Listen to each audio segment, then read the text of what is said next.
Let's go over to that video. How will we be remembered? Look at the opportunities before us. This election really isn't about the left versus the right. It's about we the people choosing our government and the choice between freedom versus tyranny. Nobody has a chronic disease burden like we have. Why are we allowing this to happen to our children? Ultimately, the only thing that will save our country is if we choose to love our kids more than we hate each other. What is going on here is deeper than politics. It is deeply spiritual.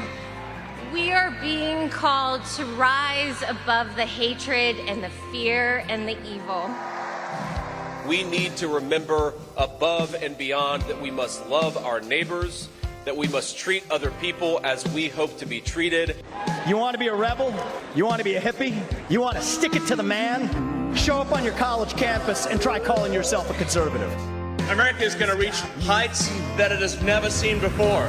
The future is going to be amazing!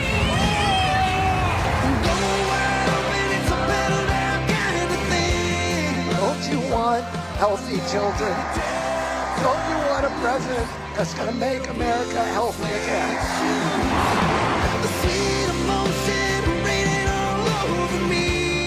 I come to you today as a former Democrat. I will be a first-time Trump voter tonight.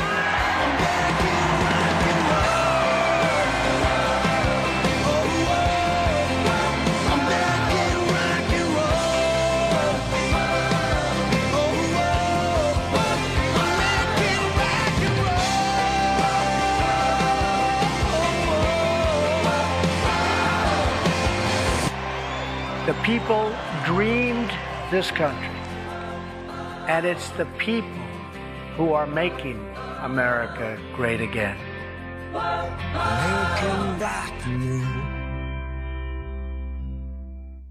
Ladies and gentlemen, please welcome the next president of the United States, President Donald J. Trump. And I'm proud to be an American, where at least I know I'm free. And I won't forget the men who died, who gave that right to me. And I gladly stand up next to you and defend her still today. 'Cause there ain't no doubt I love this land. God bless the USA.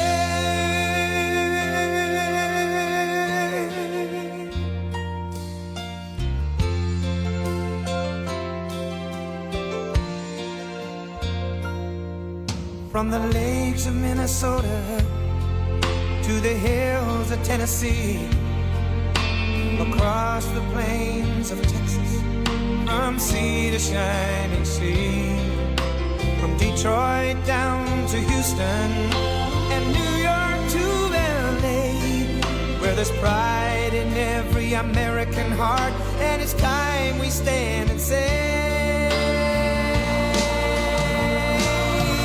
that I'm proud to be an American, where at least I know I'm free. And I won't forget the men who died, who gave that right to me. And I gladly stand up next to you and defend her still today. 'Cause there ain't no doubt I love this land. God bless the USA.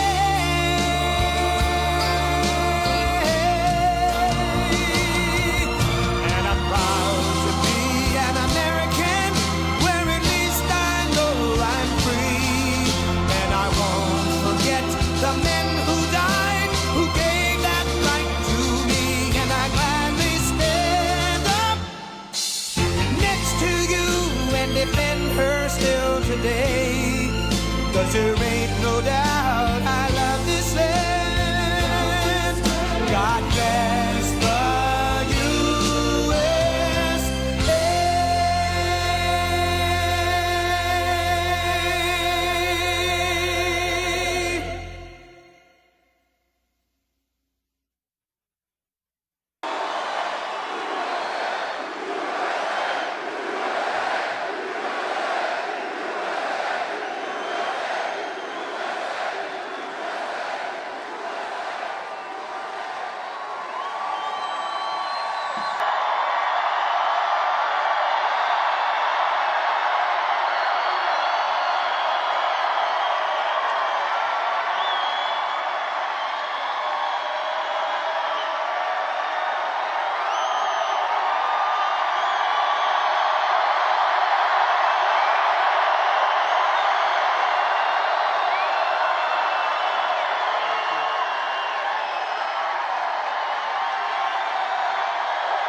it's unbelievable. Think of it. This is it. This is the last one that we're going to have to do.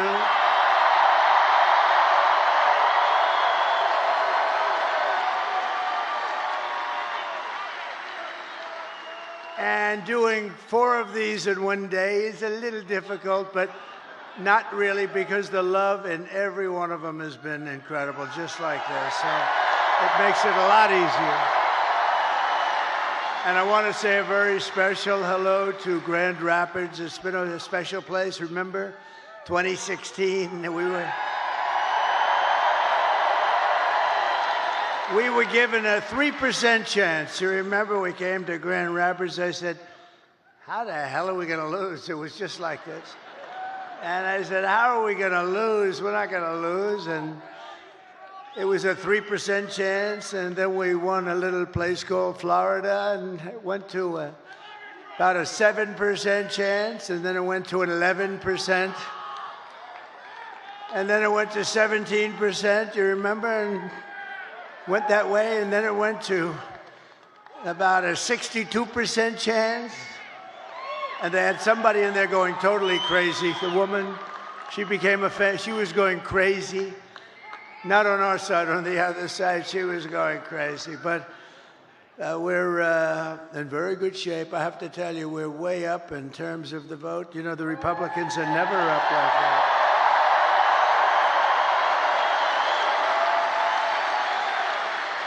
And I don't want to talk too much about it, because I really want you to just assume that it's sort of even, and you're going to turn out tomorrow, and we're going to blow this thing away, because, you know, we're leading going in by hundreds of thousands of votes, but just pretend we're tied or losing by a little bit, because we want to put on a display tomorrow of unity and everything. The progress that this party has made is incredible. It's very inclusive. It's inclusive of everybody, including our great mayor right back there. That is our great mayor, and who came through for us. But I want to thank everybody, and a very special hello to Michigan. We're going to do some great things from Michigan. We're going to do great things in Michigan. We're going to bring the car business blazing back. You're not going to remember what was like. We're going to make Detroit. We're going to make Detroit greater than it ever was. You know, I've been hearing about Detroit for a long time. They've been talking about that miracle in Detroit. Well, I mean, look, we got to be honest. It hasn't happened, but it's going to happen now. It's going to happen, and at levels that you never dreamt possible. So for the auto workers who have been so incredible, you've been so incredible. You're going to be very happy with the things we're doing. We killed the plant, as you know, in Mexico. The biggest plant in the world was going to be built in Mexico, and I absolutely killed it. But I'd like to begin by asking a question. Are you better off now than you were 4 years ago? Because over the past 4 years, Americans have suffered one catastrophic failure, betrayal, and humiliation after another. Kamala has delivered soaring prices and true economic anguish at home, war and chaos abroad, and a nation-destroying invasion on our southern border, invasion of some of the greatest criminals in the world that are pouring into our country. And we're not going to take that. We're going to end that, like, immediately. And I happen to think it's bigger than the economy. And I think, you know, every poll shows the economy and inflation, and then the border and the horrible things that are going on, and I don't agree with it. I think we have to focus on all of it. We do it all one time. But to me, when you allow thousands of murderers into our country, to me, when you allowed the drug kingpins of the world into and terrorists into our country at levels that we've never seen before, to me, that's the bigger problem. We're going to solve it all, but that's the bigger problem.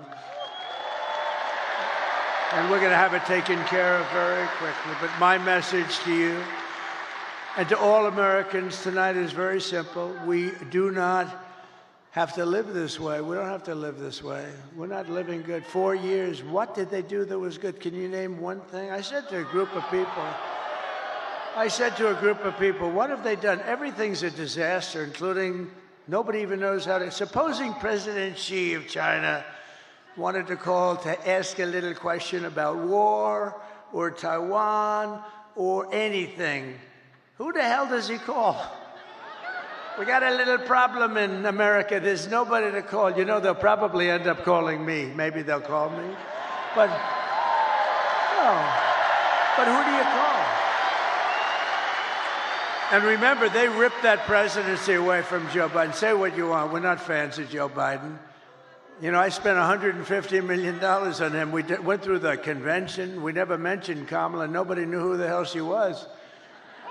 And all of a sudden, they picked Kamala, even though she was in last place. She came in number 13. They had 12 plus Kamala. She was considered the 13th. But then they wanted to be politically correct, so they picked Kamala. And they called her Harris. And nobody knew who Harris was. Like, call Harris. Who's Harris? Weird. You know, it's a very nice name, but it's a strange name because nobody knows who she is as Harris. So we have to call her Kamala. But she was the least popular. She got no votes. She lost in the primaries to Joe Biden and everybody else. She was the first one out. She quit the first one, 22 people. She left. She never made it to the great state of Iowa, never made it. And now we're running against her. But she's been exposed, you know, she's been exposed. She's a radical left lunatic who destroyed San Francisco. But we don't have to settle for weakness and incompetence and decline and decay. That's a nice word, decay. That's what's happened. That's a nice word, decay. Can you imagine?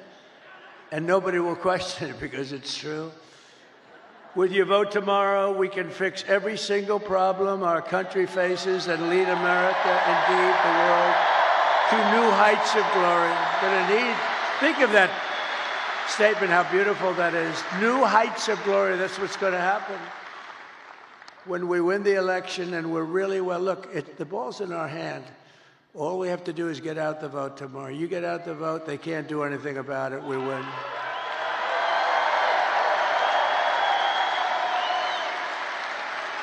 One of their top people just got on television. I was coming in and they said, these are not looking good, these numbers for them. This is very troubling. At least he was honest. No, all we have to do, if we get out our people, it's over. There's nothing they can do about it. It's nice when you have that, right? You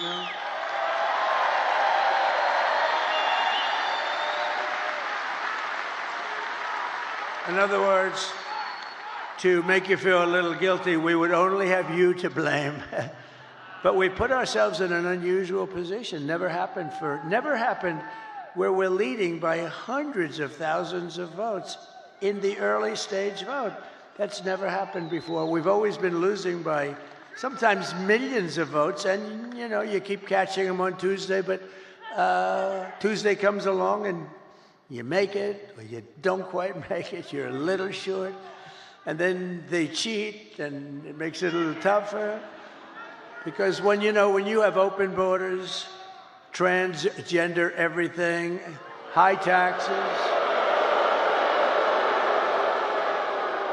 very high taxes. They're campaigning on the fact that they're going to raise everybody's taxes. And you have men playing in women's sports. You have to cheat. Who the hell is going to approve that stuff? Who's going to approve open borders with criminals pouring into our country by the millions? No, they have to cheat. They have to cheat, and they do it very well, actually. But I think we're in very good shape. We just have to show up, and you're going to have the biggest victory. You know what? This will be the single greatest victory, politically speaking, in the history of our country.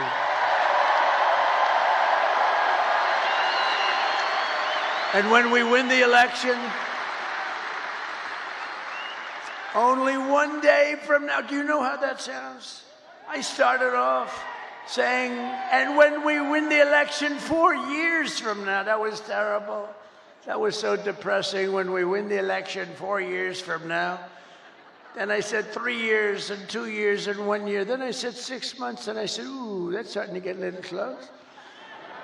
And then I said 5, 4, 3, 2, 1 month. And then about 3 weeks ago, when we win the election in 21 days, it just seemed very far away. And now I say when we win the election tomorrow. Can you believe it? Can you believe it? Wow.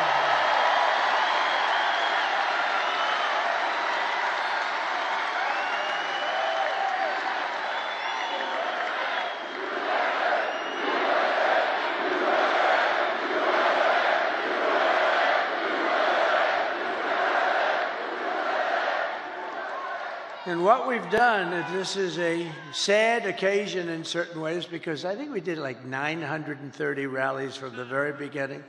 That's a lot of rallies, and you know, and remember, if you make one slip up, and you know, I'm a person, as you probably noticed, I have this beautiful speech. I haven't really even gotten to it yet. One of these moments, I'll start giving you some beautiful things to listen to, and honestly, some terrible things to listen to. Terrible.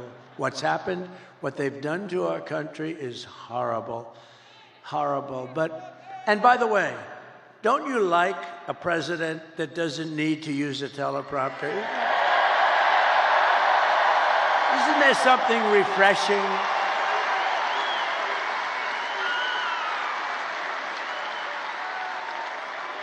But I think I heard somebody say it's like 900, maybe a little more than 900 rallies. And, you know, rarely do they ever catch me making even a little mistake. I go through rally after rally, 10, 20, 30, and then I say the wrong. They say, he's cognitively impaired. No, we're not. I'll let you know when that time happens. It could happen, but hopefully it's not going to be for a long time. He pronounced the word, he slurred the word, and I hate to go back, you know. A lot of guys, they'll be talking and they'll make a mistake. Excuse me, let me go back. When you do that, it's over for a good speech. You can't do that. You just have to blaze through it and hope that they didn't hear the mistake. Now, when Winston Churchill, who was a great speaker, he was actually a stutterer, a tremendous stutterer, and he became one of the greatest orators. But when Winston Churchill made a mistake, he didn't go, excuse me, and go back. He just blazed through it. But if I do it, they say, he's cognitively impaired. There's something wrong with him. These people are sick. Those people, look at them. Ooh, that's a lot of, that's a lot of people. That's a lot of people. But this has been an incredible journey. And it's very sad in a way because, you know, we've done all these, and this is the last one. But here's the good news. All we were doing is putting ourselves in a position to win, which we can do tomorrow very easily if we show up.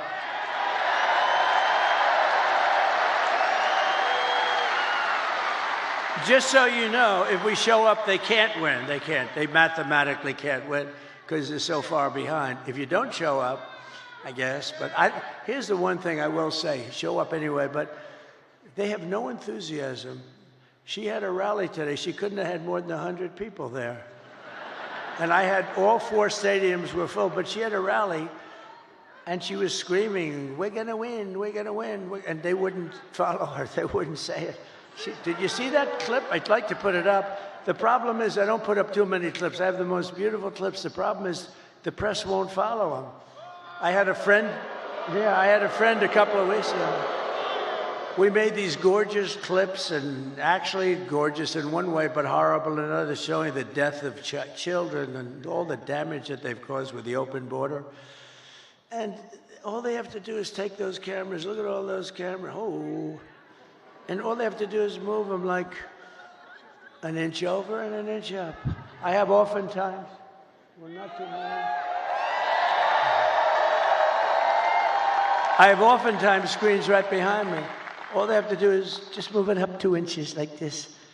And they don't do it because they're fake news. They don't want to show what's on the screen. So show.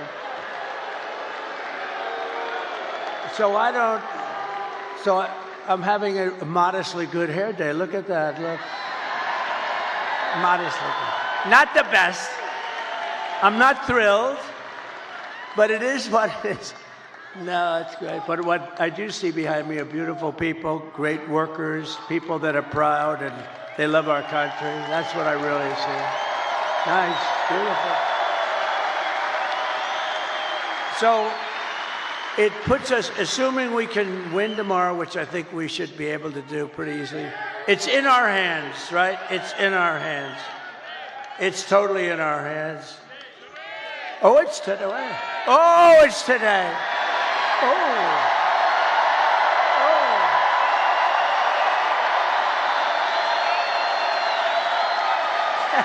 Thank you.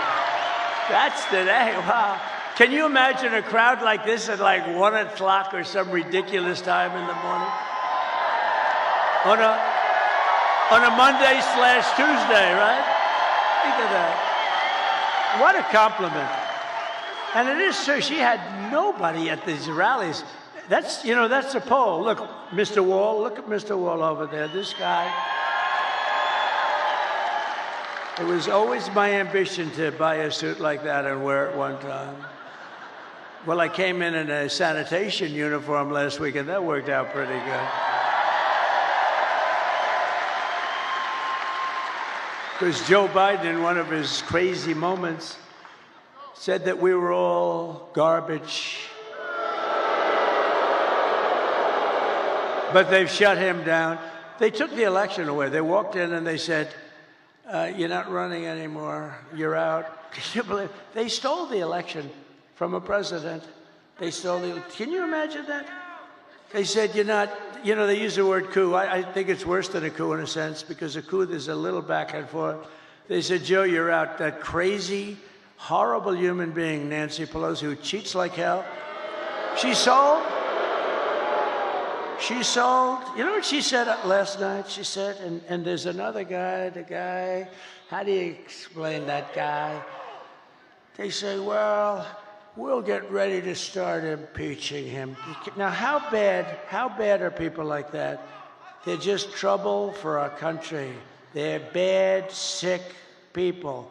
They took 2 impeachments and they wasted all that time and money and energy when we should be focusing on making America great again. They're horrible people.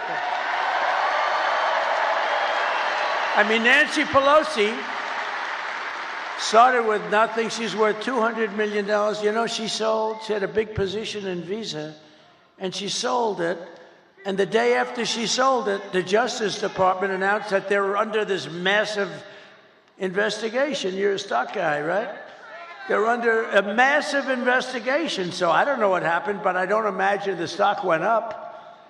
History would tell you the stock went down.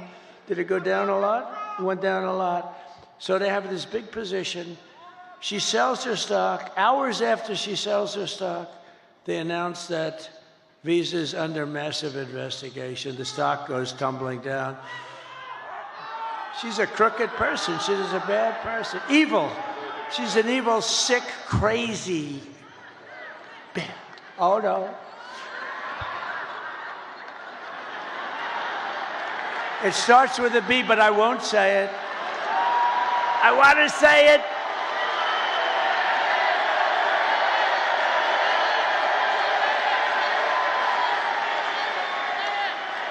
I want to say it, but Franklin Graham said, sir, I love your speaking ability and I love your storytelling, but honestly, it would be even better if you wouldn't use foul language. And I don't use much, every once in a while. And it's never a real bad word. It's, it's like never bad.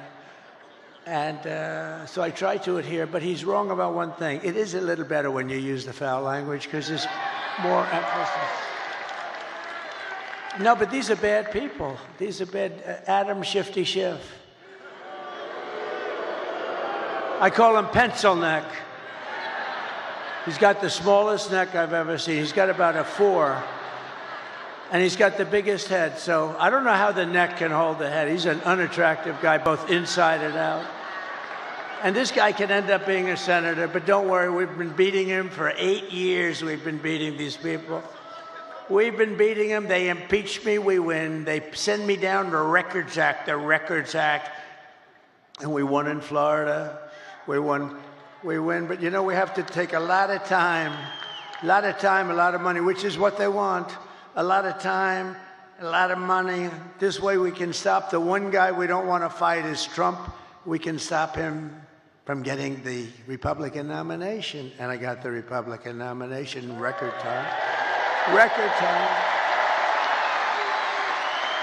And let's keep going, and maybe we can stop him from winning the presidency. But that's looking pretty good tomorrow, I'll tell you. They give us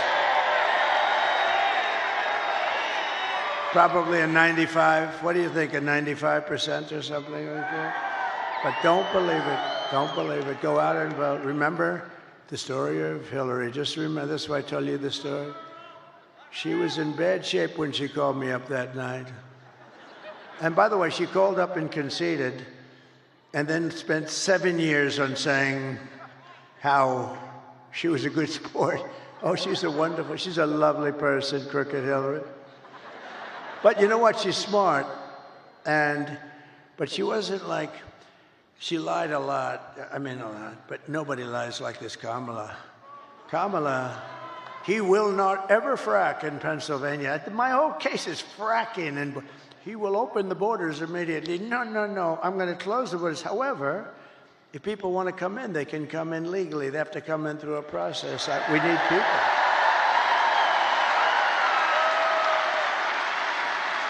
But Kamala is, I mean, this is known. She's a very low IQ person. And we don't need a low IQ individual. We've had that for 4 years. And our country's going down the drain. We're going to turn our country around. I will end inflation very quickly. You know how we're going to end it? By drilling and drilling and drill. Energy is going to bring everything down. Energy is going to bring it down. And I will stop the invasion of criminals coming across our border. I will strengthen our military. I will restore peace in the world.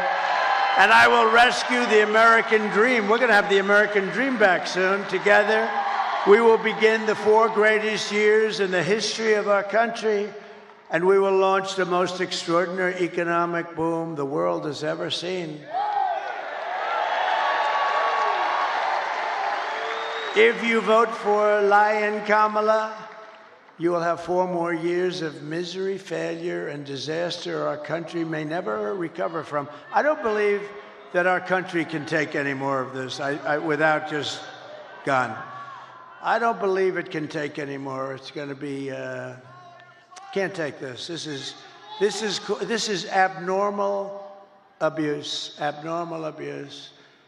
And I heard somebody said the wall. I built 571 miles of wall, which is much more than I said I was going to build. And, you know, it really worked. Walls work. 2 things work. What are the 2 things? Walls and wheel. They're the only 2 things that never get obsolete, right? Walls and wheels. A wall and a wheel. It's always going to be around. Other things, they have the beautiful computers. You know, you buy a computer. Oh, this is the greatest. 2 weeks later, it's obsolete. That goes on. I don't know how people do it.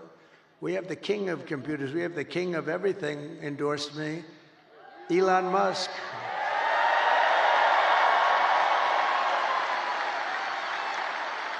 And he brought that rocket ship down 2 weeks ago. I never said 22 stories. It's like monster. You don't know, is it big or small? It's a monster. 22 stories. And you know that story. I've told it a couple of times. I love the story because I really, the best part is I'm talking to one of the most important guys in the world, and I say, wait a minute, could I just watch something? I see something on I have the television muted, right? I'm looking at this crazy rocket, and I saw it leaving a little while before, and it was all beautiful white. Now it's absolutely burned to a crisp. You know, it goes 10,000 miles an hour. The heat is at levels that nobody can experience. So it's a little, you know, rough. It's a little rough on the paint job. And it's coming in, and I'm watching, and I'm holding this very important person, one of the most important people. But, you know, when you were the president, and now it's very possible, like maybe 95% that you're going to be the president again? They hold. No, they hold. So I say, do you mind holding for a minute? I have to see this. And I put the phone down. That guy was holding like for an hour and a half. He never got off the phone. I wish he would have hung up. I would have felt better. Because I picked up the phone later. I said, oh, wow. Hello? Hello? He goes, hello. Anyway, but it was so exciting. So I'm watching it. And this monstrous thing is going down, right? And it's coming down. It's, first of all, it's doing all sorts of flips up in the air. I would not want to be on that sucker. I don't care how good Elon is. I said, Elon, you wouldn't get me in that ship under any circumstances. But it's coming down. It's a little rough. And now all of a sudden it starts to slow down as it gets to the ground. Then it starts to move over. Then it gets a little bit out of control, it looks like.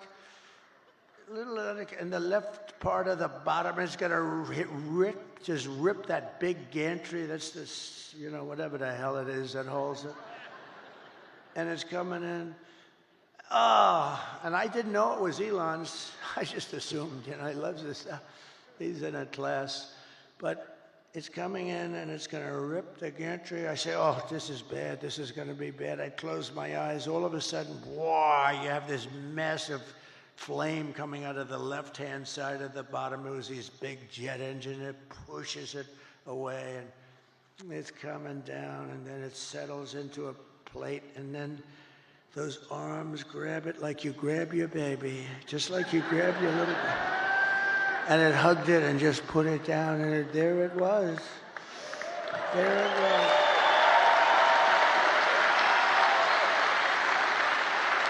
And I called Elon. I said, was that you?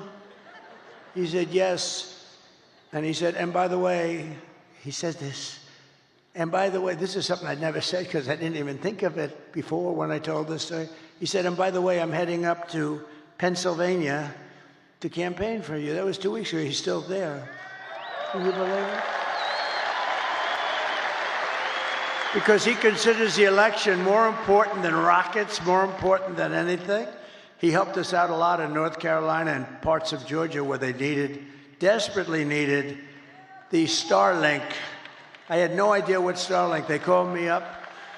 They called me up in Georgia. Elon's incredible. He has Starlink. He's got everything has to do with stars and stuff. Very complex stuff. No, he's amazing. But, sir, I know that you know Elon Musk because I read your endorsement. You know, he says the most important endorsement he'll ever make. It was such a nice thing, and he said he wants to help. And I didn't know he was going to help to this extent. He went up. He won the big case today, too. He won the case. Huh? Because I don't know, he did something that I don't know what he was doing, but he did something with lotteries, and, you know, he's in a different... He's amazing. I'm going to do lotteries and this and that and make your life fun. And he's having a good time. You know, he usually is in a lab, and he's happy there. All of a sudden, he's escaped the lab, and now he's out. And the public adores him. He's a great guy. The public absolutely adores him. But the man from North Carolina, great guy. You know, North Carolina was hit so hard with the water. The hurricane was essentially a massive pile of water. It was a big water hurricane, the biggest we've ever had. And they were so flooded. Areas that had never virtually seen water were turned out to be lakes. They ripped houses, trees. Everything was ripped down by the power of the tides that were going back and forth. It was terrible. And this man said, if you could ask him for help with Starlink, we cannot get it. It's very hard to get. And I called Elon, and he got it immediately for them. He got it so much that... He had it there immediately, so much that you know, they couldn't even believe it. He said, this has saved a lot of lives. They had no communication in North Carolina, which, by the way, we're leading. In fact, somebody said they picked up stakes. There's no more ads. There's no more anything. That's usually a good sign. That's usually a sign that they're not going to win. But one of the reasons they're not going to win is because FEMA did such a bad job. So FEMA, you know, we had a great FEMA, we did good, but they spent most of their money, as you know, on illegal migrants coming in. They spent so much money that they didn't have the money to take care of the people from North Carolina. But we will be there on January 20th, because on January 20th, that's when you assume it. But they pulled up stakes. Historically, when you pull up stakes and stop advertising and leave, historically, you're in pretty good shape in this state. Is that correct politically? Because I haven't done this as long as some of the, as well and as long as, well, I think I've done it better, actually, because I ended up being president, so I probably, but some of our great politicians have done this for a lot longer than me. So let me ask you, all of these senators, and when you pull up stakes and leave, historically, Doug Burgum was so incredible. He really is, isn't he? Is he a class act? His wife is much better. She blows him away, right? Catherine is much better. But, Doug, when you pull up stakes and you stop advertising, doesn't that generally mean that it's over, right? It's over. Doug is cautious. He doesn't want to, he thinks it's a trick question. No, it means it's over. And I think it's over in a lot of places. I think we're going to see some incredible stuff tomorrow. But it won't matter. It won't matter as long as you go out and vote. Nothing's going to matter, because it's in our, you know the expression, the ball is in their hands, the ball is in our hands. They can't do a thing about it. And now you're going to go out there later today.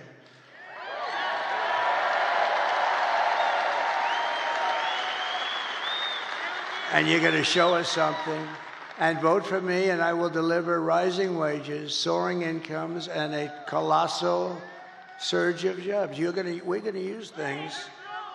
What's the most beautiful word in the dictionary? We're going to create wealth, opportunity for Americans of every race, religion, color, and creed. But I have to tell you one quick story, because I'm so proud. They're going to build this great big plant. They're building it. They're going to build it. China's going to build a plant, and it's going to destroy Michigan, destroy it, destroy Detroit. Everyone's going to move out. And I heard about it through a friend of mine that builds plants. That's what he does. He builds plants. He builds them better than anybody. John, let's just call him John. And he was sitting there, and I was at the Economic Club of Detroit a couple of weeks ago. But I told John a year ago, I want to see a plant. And he said, well, I'll have to take you to Mexico. I said, I don't want to see a plant. I want to see a plant here. I want a big one. He said, we don't really do too many big ones in the United States anymore.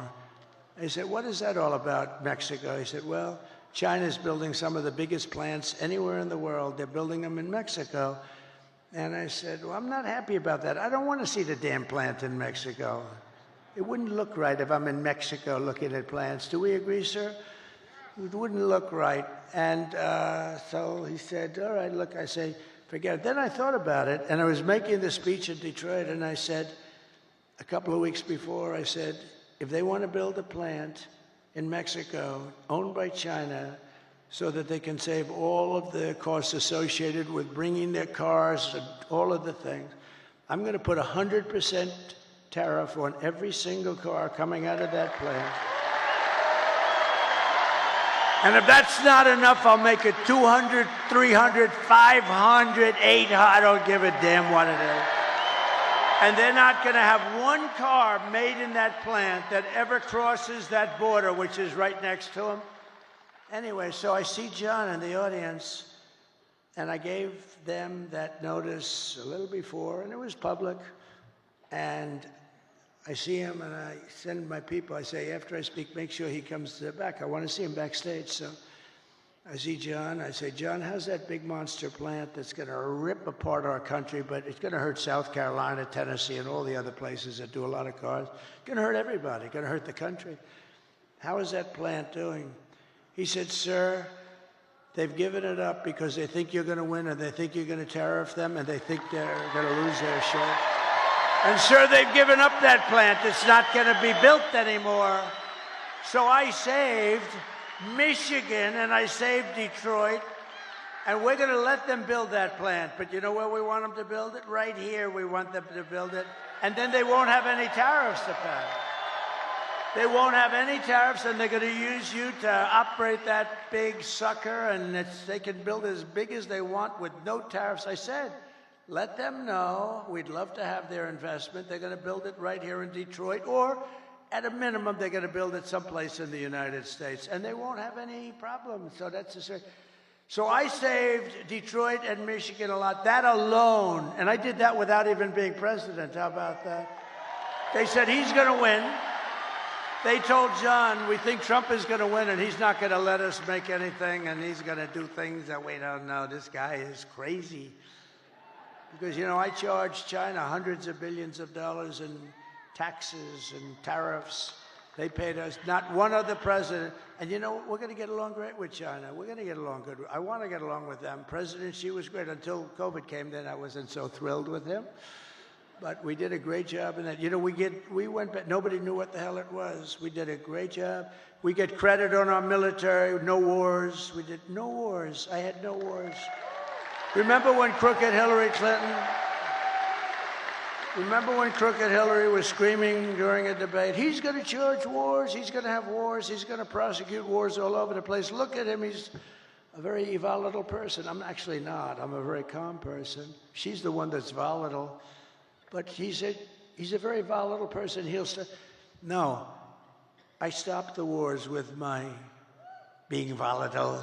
Nobody had a war. We didn't have any wars, except that we finished a war that we had.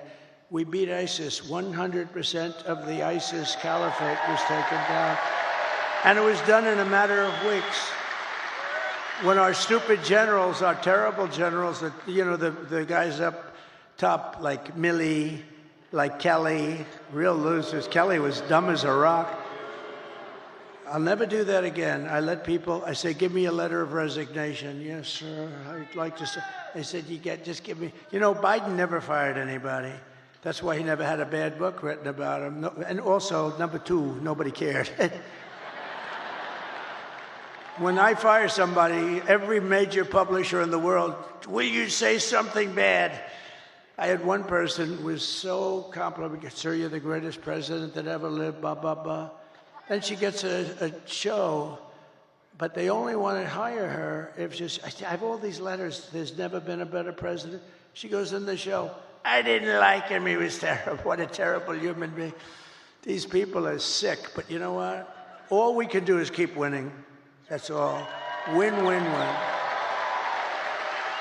But a vote for Trump means your groceries, such a word I hear all the time, because I do like to mix it up with people, more so than my consultants. I think the people are much smarter than my consultants. My consultants are good, but I get much better. Like, people say groceries, right?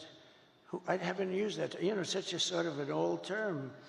They say my groceries are so much more. I haven't, you know, the term is just like an old term, and it's a beautiful, but they say about my groceries were so expensive, they'll be cheaper. Your paychecks will be higher. Your streets will be safer and cleaner. Your communities will be richer, and your future as an American will be much better than it ever has been when I get in. Because this will be the golden age of America, and that's what I'm calling it. I'm telling the press. I hope you put it in. Isn't that a beautiful phrase?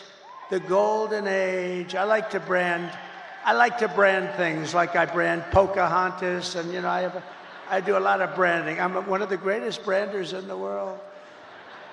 A lot of them were Republicans, but they're all now friends of mine, so I can't talk. Some of my greatest branding was on the Republicans during the primaries, but they're all friends of mine. Most of them.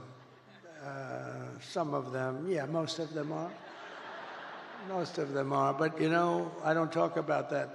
Once the battle is over, I take those words, I put them away permanently in some cases. On occasion, I'll bring them back out. But just a few months ago, in a beautiful field in Pennsylvania, an assassin tried to stop our great movement, greatest movement in history. But that brush with death did not stop us by any means. It only made us more determined to finish the job that we had only just started.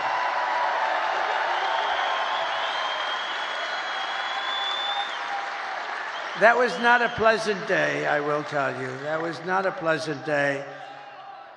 But many people say that God saved me in order to save America. Many people, I've seen it so many times. And with your help, we will fulfill that extraordinary mission together. We're going to fill it together. We are going to fulfill it together. It's a beautiful expression, and, you know, I think it might be true. I have sons that are here right now, Don and Eric, and they're great people. But they're really great shooters. They're like top-of-the-line shooters. They know so much about it. They say it was almost impossible for somebody, yeah, a miracle. It was a miracle. That's the miracle right up there, right? But I didn't realize that. But from the distance that they were, they say it was a miracle. Well, if I didn't turn to the right to look at that beautiful graph that we had up having to do with illegal immigration. So illegal immigration saved me, can you imagine? And speaking of that graph, let me see that graph. I love it so much. I love it. I love it. I hug it and kiss it every night. I take it to bed with me. My wife thinks I'm crazy. I bring it to bed with me. Look, if I don't put that up, and it's never there, it's always there or there, but usually it's on the left. So if I look to the left, I'm gone. If I looked over there, but it was like, it's something happened. Something happened. Something up there happened. No, but think of it. So I said, just like I did right now. The shooter's right there, right exactly 90 degrees. That crazy guy, right there. And I said, let me see the graph. I said, what the hell was that? But if I didn't turn, it goes a little, it's not good. You don't want to see that. So it was a miracle or a gift from God, maybe. Amazing. And when Don and Eric, who are really great shooters, they heard that, and then they heard the gun, they know exactly the gun, the AR-15. It's supposed to be very accurate and all that stuff. And this guy wasn't, you know, he was at the range all the time shooting. He was supposed to be a good shooter. They said a bad shooter would hit it almost every time, a bad shooter. Don said it's the equivalent of sinking a 1-foot putt. That he put it in golf terms. I said, that's not good. Because for those that don't play golf, it's almost impossible to miss a 1-foot putt.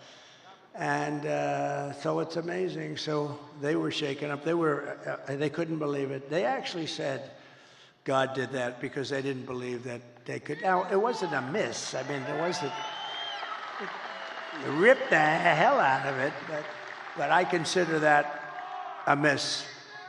It ripped it up pretty good, and it was a very bloody mess. And the doctor, who was great in Butler, he said, sir, I want you to go with me to buy a lottery ticket because I've seen this. I've been doing this for 35 years, sir, and I've never seen anything like it. I've never seen anyone come out of it with that gun from that range. I said, he said, I want to buy a lottery ticket with you tonight. And I said, well, doctor, you know, let's not do that. Let's see if we can get this sucker stop bleeding. But he told me the ear is the bloodiest part. You get hit in the ear, something to do with cartilage. It's so they thought I was hit all over. I said I wasn't hit all over because I was down, and I wasn't hit all over. I said I was hit in the ear. Now get me up, get me up. They said, sir, and they were touching all over this place because it was so bloody. They said, sir, you've been hitting other. I said, I'm telling you. You know, it's funny, when I was, the word surreal, right? When I got to the White House, I was standing right outside and then inside the Lincoln bedroom, the bedroom of Abraham Lincoln, his wife, his son, Tad, who died actually as a very young boy, very young. It was a very rough time for them.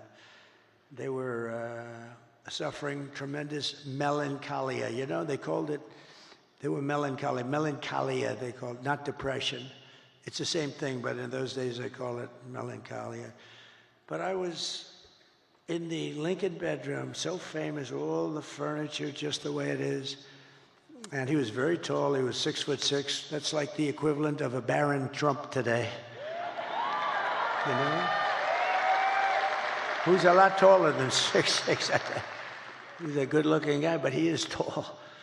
And but he was 6'6". In those days, very unusual, but he was tall. And then you put his hat on, which was another foot, right? So he was a pretty tall guy. But the bed was very long. You could see it was elongated. But I was there, and it was like a really surreal. I was with the First Lady, who was very popular, who got the #1 book in the country. Can you believe it? Called Melania. Go buy it. Go buy that book. Go buy that book. It's great. I was a little nervous when I started reading it. I said, this could be very bad for me. Releasing a book before the election could be very dangerous for me. But no, it's a great book, and she's a great writer, actually. She wrote a note at the convention. Remember the note she wrote? It was so well crafted that these guys right here wanted to put it as part of the platform. It was unbelievable. The book is unbelievable. So go get it for Christmas or something. But it was just, when I was in the Lincoln bedroom, it was a surreal experience. It was like an outer body, they call it, experience. And it just was like it was something unbelievable. I said, can you believe this is where we are? And I was not a Washington person. I was only there 17 times, according to the fake news. But I think it's right. I was only there 17 times in my entire life. I wasn't, and I was a New York guy, which, you know, now I'm very much a Washington guy. I know the good ones, the bad ones, people. I know the dumb ones, the smart ones.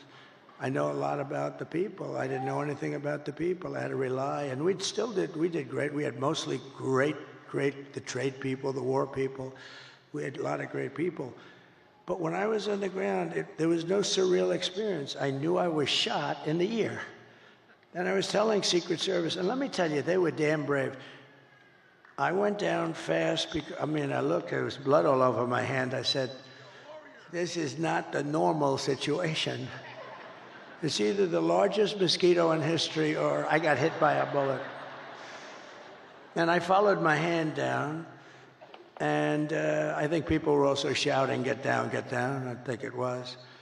But I went down, and I'm telling you, I had, I guess, 7 Secret Service agents follow me. They were very brave. I'm telling you, those bullets were flying over our head.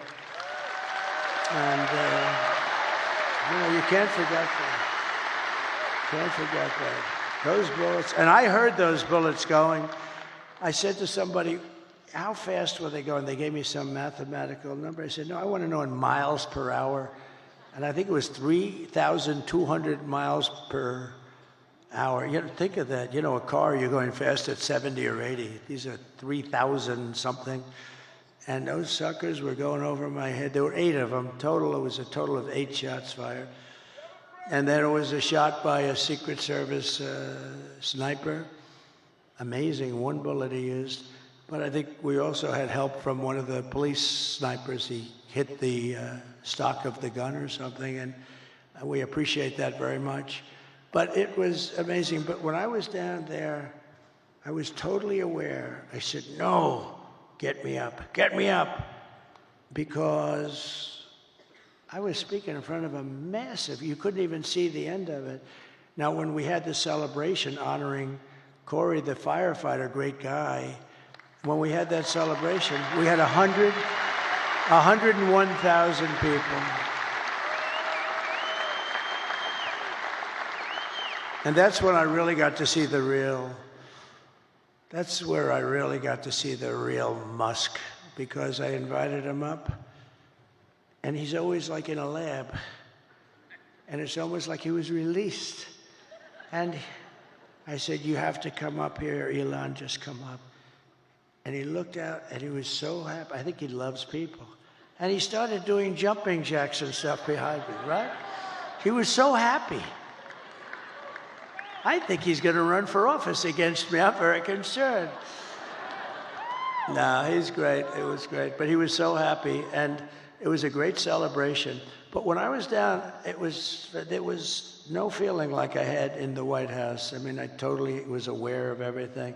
But had I not made that turn, I wouldn't be with you tonight, and that would have been bad. And I hope that's right. I hope that's right. I hope that God did put me here to really save this country. Because this country's in big, big trouble. This country's in big trouble. I hope so. To every person and every citizen across this land, I am asking for the honor of your vote. I don't want your money. Most people want your money. I don't want any money. All I want you to do is go out today. Sounds a little strange. Go out today. Meaning go out in a few hours, okay? This guy's complicated because it sounds so much better when you say tomorrow, when it's night, but that's okay. I want to be exactly accurate for them. But go out today and vote. And I guess 7 o'clock or whatever time it is, doesn't matter. And we're going to have the greatest victory in the history of our country. And as your president, I will fight for you every single day with every breath in my body. Together we will save this country, this great country that we love. We will defeat the corrupt system in Washington. Because I'm not running against Kamala. I'm running against an evil Democrat system. These are evil people. I wasn't running against Biden either. He was stuck in a basement. I didn't even run against him. I mean, no, we're running against a very evil system, and we have to defeat that system. And America's future will be an absolutely incredible one. As we stand on the brink of rescuing our country, I want to take a moment to thank the millions of hardworking men and women who are the heart and soul of this, the greatest movement of all time.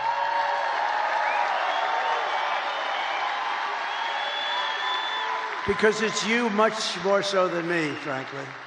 You're incredible people. You built this country, and you're going to save this country, but you're incredible people. You're really incredible people. And as I said in the very beginning, this isn't my campaign. This is your campaign. This is a great campaign that's now it's 9 years, and we've been fighting side by side every step of the way. We've been together. That's why it's not even hard. People say to me, like very successful people, how do you stand up and talk in front of these people? And it's sort of easy because they're love. It's love in these rooms. I just left Pittsburgh, Pennsylvania, fly up here, and the love was the same. It's such love, and it's not hard to do. It's much harder to do when you have people screaming at you. But there's love in this room. I think there's love in the whole country. I think it's a much bigger movement than we even understand. I think we're going to end up getting numbers that are far greater than we would expect. But you've given your time, your money, and your whole heart for this cause, and your support means more than anything you can even understand. It's amazing. I love you all. You're very special. This is my last rally. Can you believe it? The rallies, these big, beautiful rallies, there's never been anything like it. And there never will be anything like it. And it just happened. It caught on. And I think it caught on because our country's in trouble. And, I happened to be a messenger that was able to tell you what you knew, because most people understand it. Most people with common sense, we're the party of common sense, they understand it. But this is all you need to know. I mean, Joe and Kamala broke it, and I will fix it. I'll fix it fast. And America will be bigger and better and bolder and richer and safer and stronger than ever before. It's going to be all of those things. The presidency requires strength, courage, and grit. And in a little while, you have to stand up and tell Kamala that you've had enough. You can't take it anymore. You're destroying our country. You were a terrible vice president. You destroyed San Francisco. She destroyed San Francisco.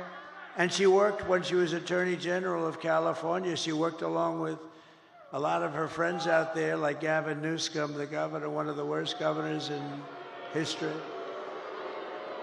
and destroyed the state. I mean, more people moved out than moved in last year, first time ever. That's never happened before. You're going to say, Kamala, you're horrible at your job. You don't know what you're doing. You're a low IQ individual. We want smart people. We want cunning people. We're dealing with the smartest people in the world. We don't want you negotiating nuclear deals because you don't know what the word nuclear means.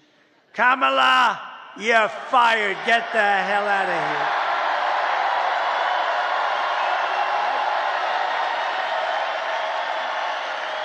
You're fired. Get the hell out of here. You want to ruin our country. If we win Michigan, we win the whole thing, the whole thing. Over the past 4 years, Kamala has orchestrated the most egregious betrayal that any leader in American history has ever inflicted on our people. She was given the authority to run the border by Sleepy Joe because he wanted to go to bed and he wanted to sleep. He had only one thing he wanted to do, and that's sleep. So he made her the border czar. Now she's trying to deny it. By the way, the Border Patrol 2 weeks ago gave us the strongest endorsement you've ever heard. They said he's the greatest president in history and the best president on the border by a factor of 10. And I said to them, does that mean I'm better than Abraham Lincoln and George? What? Yes, sir, you're better than both of them. I had one problem. I had one of the guys that came up, and, they all, like 10 guys, they all made speeches. He's like 36. He said, sir, you're the greatest president in my lifetime. I said, I like the first guy better. I like Lincoln and Washington better than 36 years, right? But he meant well. But you know what? In terms of the border, what we did, we built all that wall. We built an extra 200 miles. They could have flipped it up in 3 weeks. You know that. It was all built. They sold it for scrap metal for 5 cents on the dollar, so much. And that's when I realized they actually want open borders. She has violated her oath, eradicated our sovereign border, and unleashed an army of gangs and criminal migrants from prisons and jails, insane asylums and mental institutions. And these people are all coming into our country. Are you okay down there? Is somebody hurt? Oh, is somebody hurt? Oh, I saw you looking on the floor. I thought somebody was hurt. Oh, okay. We don't want our people to be hurt, right? We don't want that.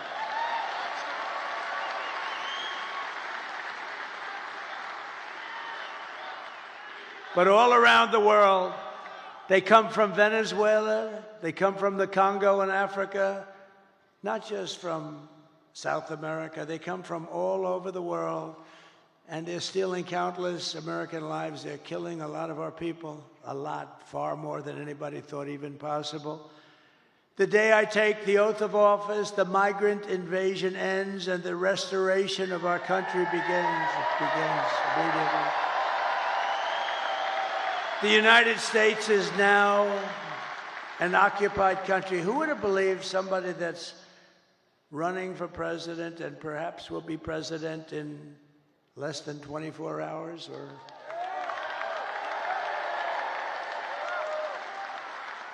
or maybe it will take these machines that we pay so much for 2 weeks.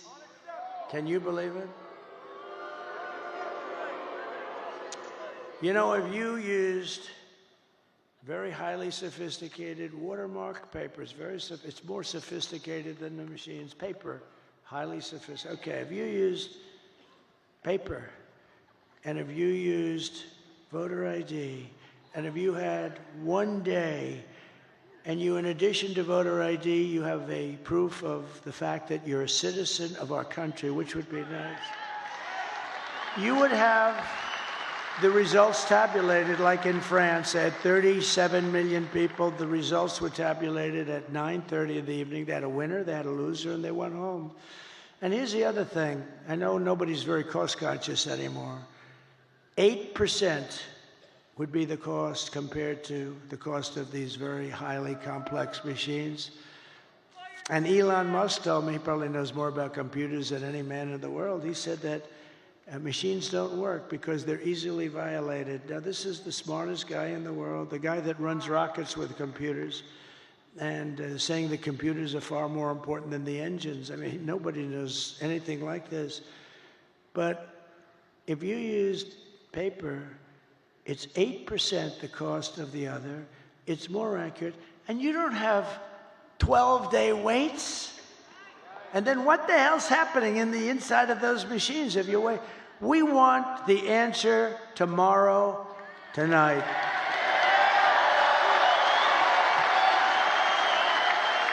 We want the answer tonight.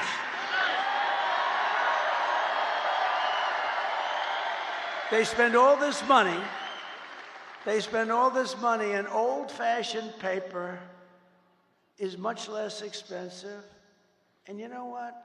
It's more accurate. It's much better. Something's going on with this. I mean, what the hell are they doing? But we don't want to wait 10 days, 12 days, 3 days, 2 days, or 2 hours. We want the answer tonight.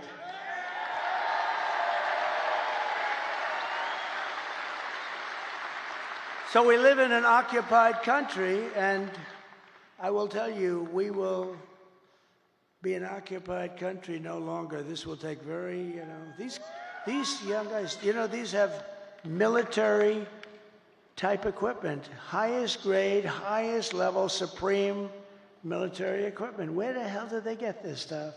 They've taken over large parts of Colorado. They've taken over parts of numerous states, and a lot of people don't want to talk about it because they think it's going to destroy their city or town. They're all over the place. And when they're not, those people running those towns, when they're not, they're petrified. They don't want them coming in. In one town in Ohio, as you know, they have a beautiful town of, think of this, 50,000 people, and they dumped 30,000 migrants into the town. So you have 50,000, now you have 30,000 migrants. Springfield, Ohio. It's a beautiful place, gorgeous place. And now if you want to go to the hospital, you can't. If you want to get a checkup, you can't. If you want to find a doctor, you can't. If you want to get your kid into school, you can't.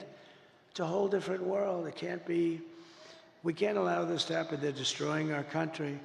November 5th, 2024 will be Liberation Day in America.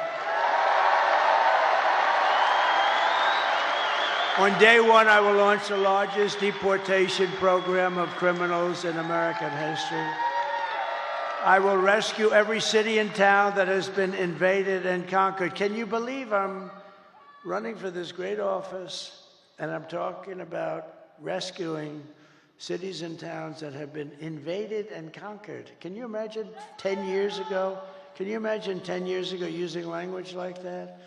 Or saying, we will not allow men to play in women's sport. You know, if you go back just 10 years and you move yourself forward and you heard a politician saying, we will not allow men to play in women's sports, they'll think, is this guy crazy? Of course they're not going to pay. To expedite removals of Tren Aragua and other savage gangs like MS-13. Tren is from Venezuela prison system, and they are rough. They are rough. I will invoke the Alien Enemies Act of 1798 to target and dismantle every migrant criminal network operating on American soil. And if they come back into our country, it's an automatic 10 years in jail with no possibility of parole, because we don't want them back. And I'm hereby calling for the death penalty for any migrant that kills an American citizen or a law enforcement officer. And I will ban all sanctuary cities in the United States of America. They're sanctuary for criminals. 4 years of Kamala have delivered nothing but economic hell for American workers. The workers are getting destroyed. Her inflation disaster has made life unaffordable and cost families over $30,000 in higher prices. Think of that. Who can afford that? Just days ago, we had the worst jobs report in modern history. I never wanted to be Herbert Hoover, and I'm glad these numbers are coming out now. I'll fix it, but boy, it's getting bad. 12,000 jobs were announced. Now, usually you hear 200, 250, you hear it for years and years. 12,000 jobs. And then they became frauds. It was a fraud on the country because they made up numbers. 30,000 private sector jobs were killed in a single month, and nearly 100,000 manufacturing jobs have been wiped out since just the start of the year. You don't hear these numbers from the fake news. 150,000 Americans joined the unemployment rolls in October. 150,000. These are depression-type numbers. And nearly 250,000 people dropped out of the labor force. Just think, a few months ago, they fraudulently claimed 818,000 jobs were created, when in fact, there were none. They said 818,000 jobs were created in our country, which kept us, and what that did is it kept us like okay. It wasn't great, but it was like not record-shattering or anything, but it was a lie. And they thought they'd be able to get away with it until after the election, and then announce after the election that they made a mistake. These are bad people. Fortunately, there was a whistleblower who I think should be entitled to an award. Could you imagine if it were me and we lost the election, and then a few days later they say that the job numbers are being revised by almost 1 million people? And now they've just revised it again. On top of the 818,000, 112,000 fake jobs were just announced. So you add that up, and it's almost 1 million fraudulent jobs were announced. And nothing happens. These guys don't report about it. If I was talking about 2 jobs, it would be like front page on every newspaper. They cheated, and it's fraud. When they make mistakes, they make them for 2,000, 3,000. There was never 818,000 jobs right before the election were announced, and they turned out to be a fraud. And they were going to announce the revision after the election was over. What the hell kind of an election would that have been? So I want to thank this whistleblower. Meanwhile, 100% of the net jobs created in the last year have gone to migrants. Think of that. 100%.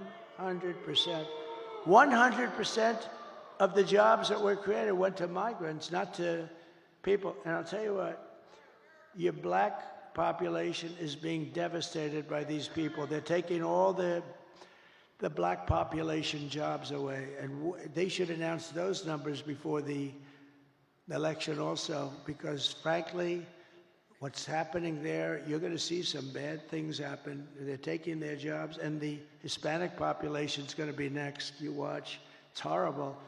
But if I win, it's going to be not so horrible because we'll fix it. These are depression-type numbers, and that's where we're heading if she's elected. And if she's elected, we're talking about a 1929-style depression. Under my leadership, we are quickly going to turn this economic nightmare into an economic miracle. We're going to make it a miracle. We will make America wealthy again, and we will make America affordable again. And we're just one day, meaning a half a day, sir, away from the best jobs, the biggest paychecks, and the brightest economic future the world has ever seen. But you must vote. Gotta vote. You gotta vote. Kamala's plan will impose the largest tax hike in American history. I've never heard anybody campaign. I've done this stuff for a long time, but I've been involved for a very long time supporting candidates. And candidates are always saying, we will reduce your taxes, efficiency, all this stuff. They're running on the fact that they're going to raise taxes substantially. I've never heard that. This is the craziest campaign I've ever seen. We will raise your taxes. Vote for us. Mondale, he says Mondale. I think you're right. We're going to raise your taxes. But they're going to do that on the typical family, American family. They're raising the taxes more than $3,000 a year. My plan will massively cut taxes for workers and small businesses, that we will have no tax on tips, no tax on overtime, and no tax for our great seniors on Social Security benefits.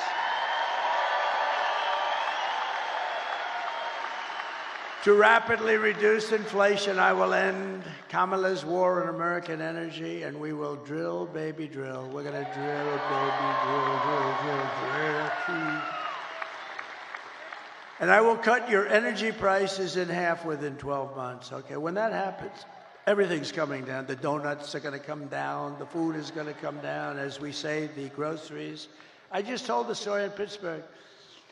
A woman, elderly, goes to a supermarket and takes 3 apples and brings the apples to the counter, and then she realizes that the price went up yet again, and she doesn't have the money for them, and she excuses herself, she walks back to the refrigerator, puts the apple back in refrigeration, and walks back and buys the 2 apples. That shouldn't be happening in our country. That should not be happening, and we're not going to have it happen long. I will cancel Kamala's insane electric vehicle mandate. And I will make interest on car loans fully tax deductible. So how about that? People, the most brilliant people, is that Scott Bessent over there? Where's Scott? Scott, stand up. He said he's one of the most brilliant people on Wall Street. Do you agree, Scott, that you're one of the most brilliant people on Wall Street? Because everybody else says it. He's too shy to say it. But he's a genius. You know what his theory is? The stock market is the only sign of life, and it's only going up because everyone thinks Trump is going to win the election. And others too. I'm seeing it a lot. I think they're following your lead. But I appreciate that confidence. It's very nice. He's a brilliant guy. But so they call up and they say, brilliant guys are calling me up. And they say, where'd you come up? On a car loan, we're going to give people, we want to develop the car business in this country. In a car loan, we're going to give people the right to deduct interest, but only if the car is made in the USA. What the hell do I care if a car is going to be made in? If a car is going to be made in Japan or China or someplace else, what the hell? I don't care if they buy it. I want them to buy cars. So think of that, what that's going to do for Michigan. So if a car is made in Michigan, you get a big deduction. That's going to be somebody. So I started just with the deduction. Then I thought to myself, why should I give them a deduction to buy a car that's made in China or Japan or South Korea? Well, I don't, look, I mean, they're wonderful people. Everyone's wonderful, but I want them to be built here. So then I came in with that little extra tip, and it says, but you only get the deduction if the car is made in America. Isn't that cool? And hopefully right here in Detroit and Michigan would be great. We're thrilled to be joined by your next senator, Mike Rogers. Mike, thank you very much. Thank you. You're doing great. This guy is doing great. He is amazing. I think I'll tell you, it's hard to beat some of these people because they lie. I heard she's another one. She's going around saying she's very close to Trump. She agrees with Donald Trump on the tariffs and the wall and the this, but she never agreed until about 2 weeks ago when she was losing, right? No, she's doing, but I have about 6 of them that are doing that. They're doing that against Bernie Moreno. They got a guy running against him, Sherrod Brown. I love President Trump very much. He's great. We're leading. I'm leading, how, by like almost 20 points or something. So all of a sudden they love me. They all love me. And the day after the election, he'll be calling for my impeachment. Let's impeach him. These people are sick. But we have great members, and Mike is really a talented guy, respected all over Washington. He was very successful. And I hope he can represent you because he's going to be one of the stalwarts. He'll be a leader. Thank you very much.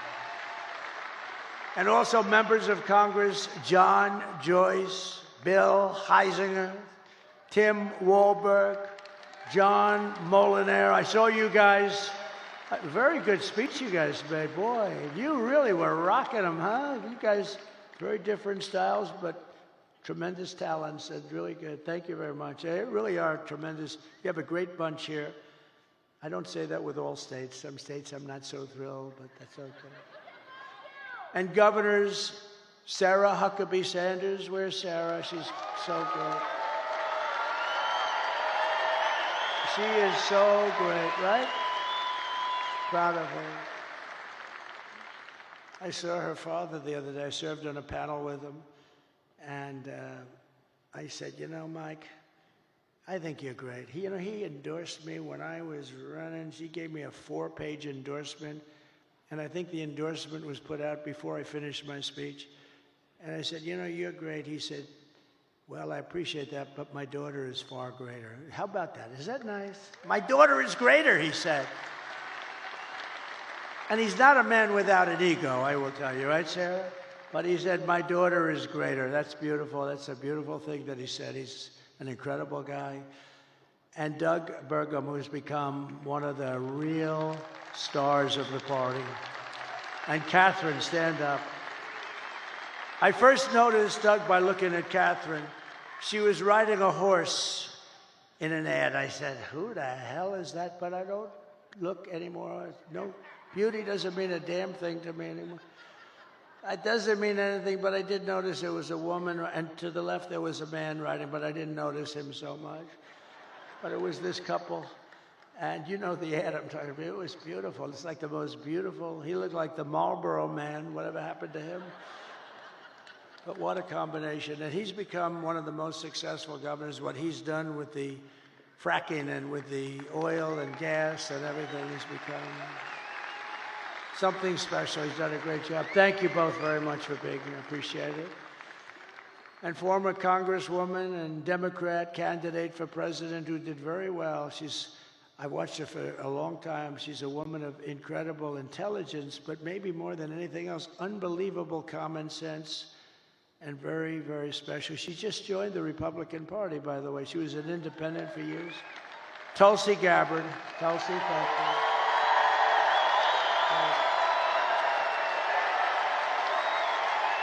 Great.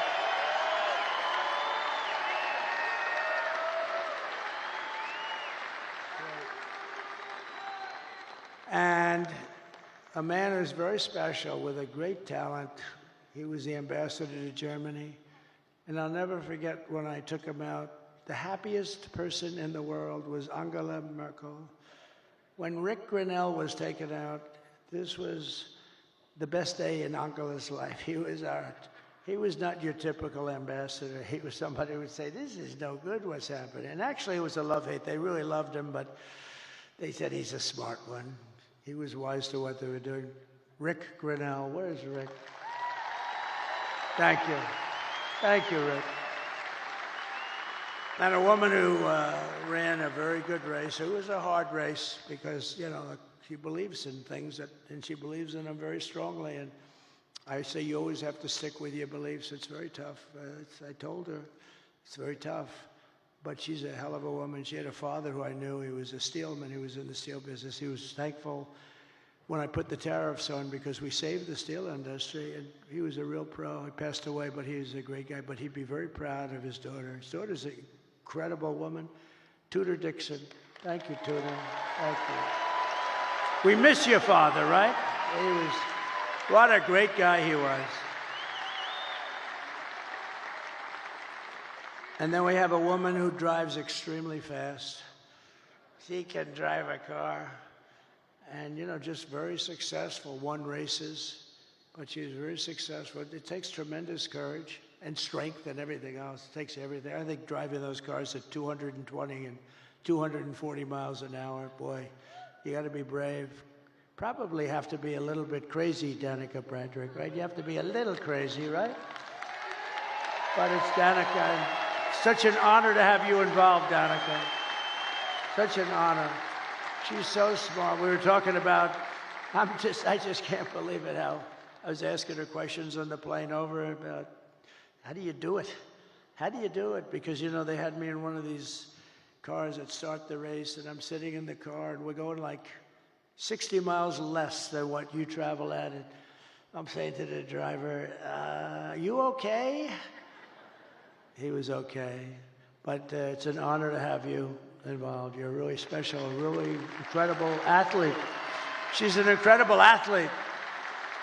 And another person that was very honest and very talented and doing an incredible job, but she was extremely honest. And sometimes you can be honest and it doesn't work out, but it's actually worked out really well because she's doing phenomenally well, better than before.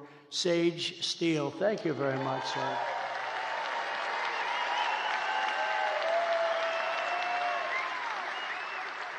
And Michigan Republican Party Chairman Pete Hoekstra. Now, I told Pete, I've known Pete for a long time. He was very, very successful at everything he did, and he was an ambassador. He was one of the best. And I said, Pete, you got to come in and run the party. You got to do it for me.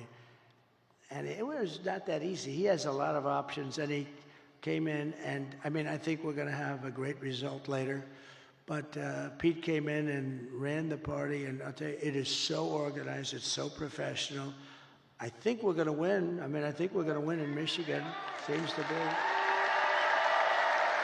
We can't let them forget that I stopped that big Chinese plant in Mexico, Pete.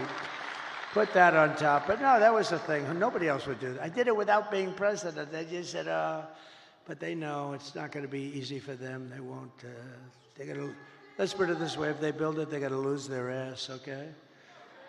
So I want to thank you, Pete. You've done incredible. And a man who I fell in love with, actually, he's an auto worker and a union guy, but he saw what was happening. He saw the, look, I mean, you take a look at this area and go back 50, 60 years, it's been just a downward trend. It looks like, you ever see a chart? It's like, right, Brian? It's like just a downward, like a sliding ramp.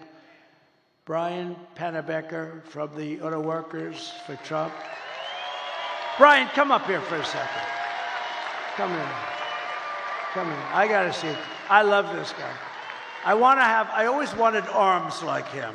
He's got the biggest, meanest arms. They look like what grabs that rocket. He could grab the rocket. Tell them a little bit about what you see going on. And I tell you, he's just an incredible guy. Thank you, Brian. Thank you, Mr. President. It's an honor to be here at your very last campaign rally. I gotta give a shout out to Scott Hagerstrom right out here. He brought me to Novi when you were holding a rally there in September of 2016. You were a candidate before you were president, and I got backstage and got to meet you, and I told you the little song about Macomb County, home of the Reagan Democrats. I said, Mr. Trump, if you come to Macomb County and ask for the Reagan Democrats' support, which is basically the UAW members, and I got a few of them here with me tonight.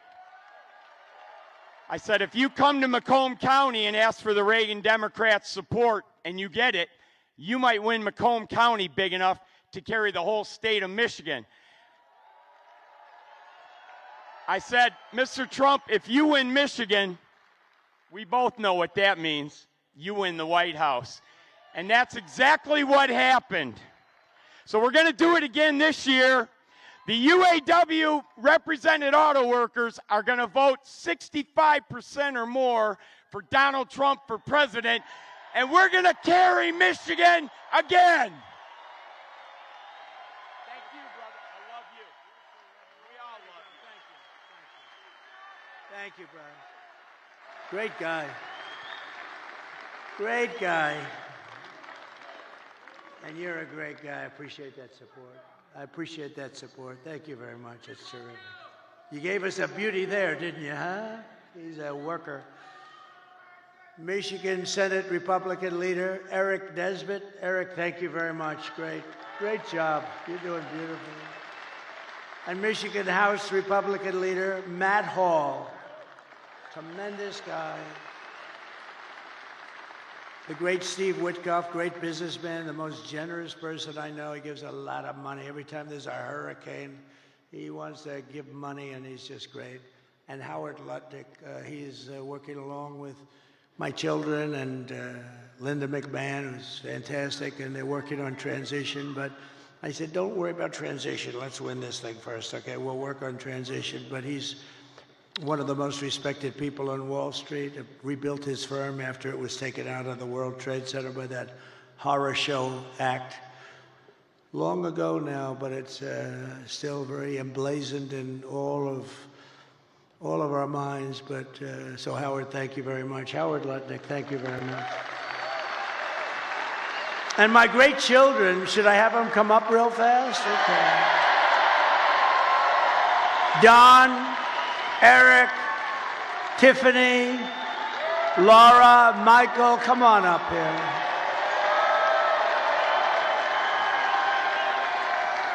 And we have Ivanka at home, sitting home, watching every second of it.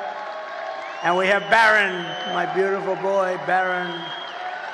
Barron, he knows more about computers than anybody. I closed up his computer. He said, Dad, I'll take it 2 minutes to figure that out. And all of a sudden, the damn thing opened up. I said, Barron, you got to turn it off. Okay, watch. I turn it off. It's no way. I put a separate code in. He's operating his computer. He's operating it 2 minutes later. So this group here, they are so committed. They didn't have to do this. I guess we all didn't have to do it, but we have to because they want to see our country be so great and so strong and so respected again. When people they're laughing at our leaders. We have a guy can't walk. He can't find the stairways. Look, there's about 6 of them up. He finishes his speech. He can't find the stairways. And she's worse than him. You see what's going on. Did you see it tonight screaming, we're going to win, we're going to win? And she's screaming, and it's like 100 people going, what the hell is wrong with her? But these people are behind me. I love them, but they are really special. They're very talented people. And every one of them. They've been great. Maybe I'll ask Laura to start and say a couple of words. Could I do that? She's the chairman of the party. Comes from North Carolina. I wanted her to run for the Senate. There was nobody could have beat her. But she said, you know, I have a great husband and I have beautiful kids, and I really want to focus on them for a little while because she's been working hard. And she would have been great. And I said, who do you like? And they said, Ted Budd. And I went to Ted. I said, Ted, do you like it? He said, but I'm not going to run if Laura runs. I said, well, she wants you. She likes you a lot. And he's become a great senator, but she could have. But then she becomes like the chairman along with Michael Watley. Is Michael Watley here someplace? Yes?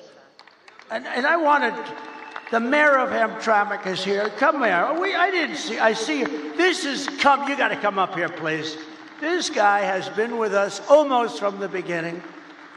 He is, I'm so glad we got to see you. Hi, Michael.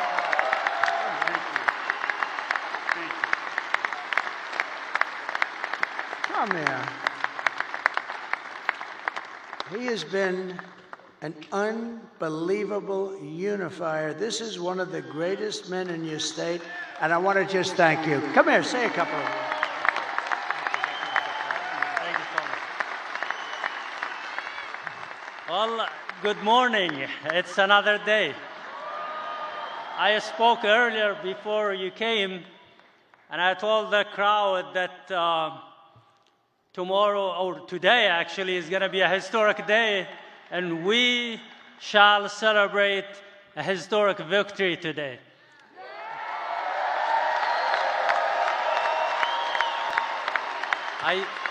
I'm very proud that I endorsed President Trump, and I broke the wall of fear among the Arab American and Muslim Americans, and I destroyed that wall of isolation and the wall of silence and the wall of hesitance among the Arab Americans. And now, today, we had a survey that was posted among the Arab Americans in the Metro Detroit, and it shows that President Trump is leading by 76%.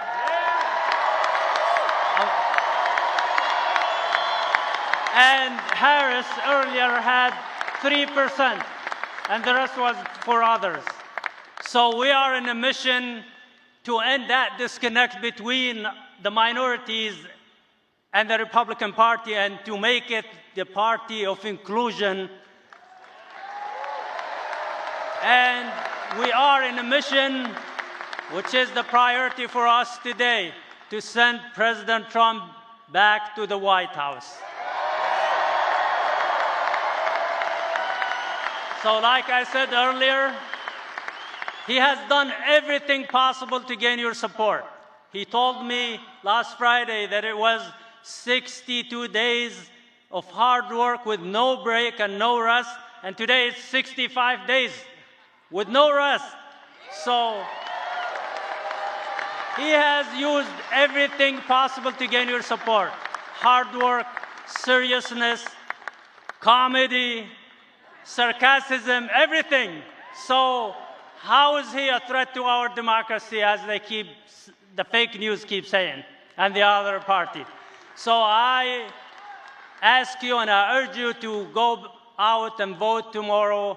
And I think we have a big chance. I'm very optimistic that we will make history and we will win and make America great again. Thank you so much.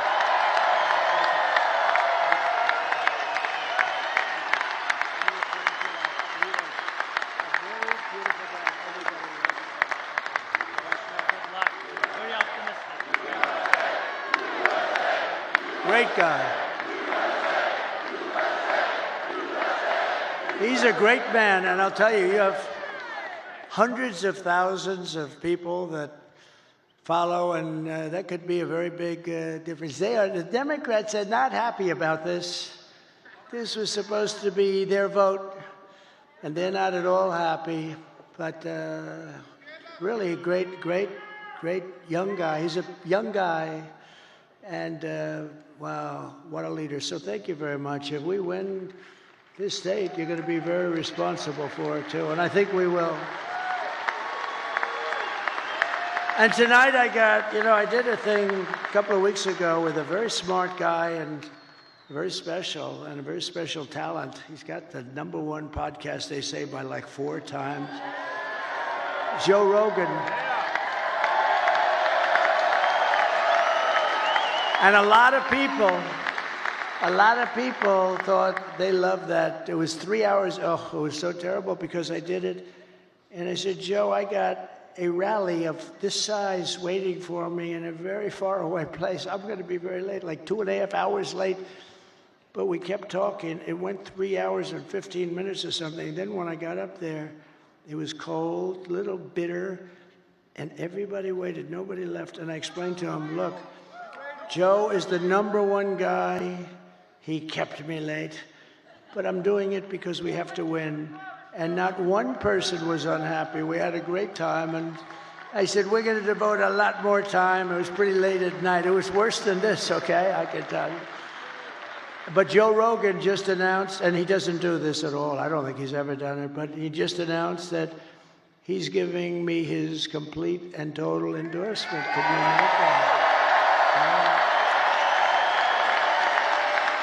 Wow. So, Laura, would you say a few words, please?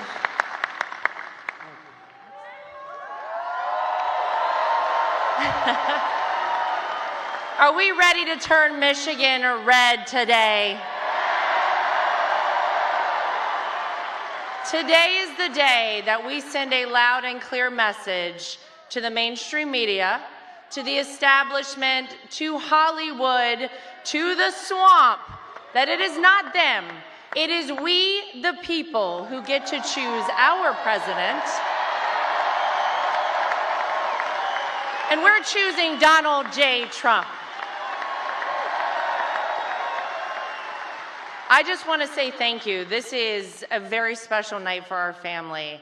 This has been almost a decade of doing this, and it has been my honor to be a part of this family, to be out speaking on behalf of a man who I love, not just because he's my father-in-law, but because he is going to save this country and going to save the world.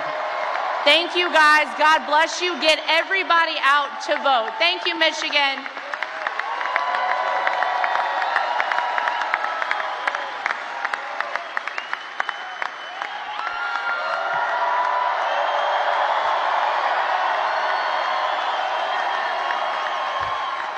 Thank you, guys.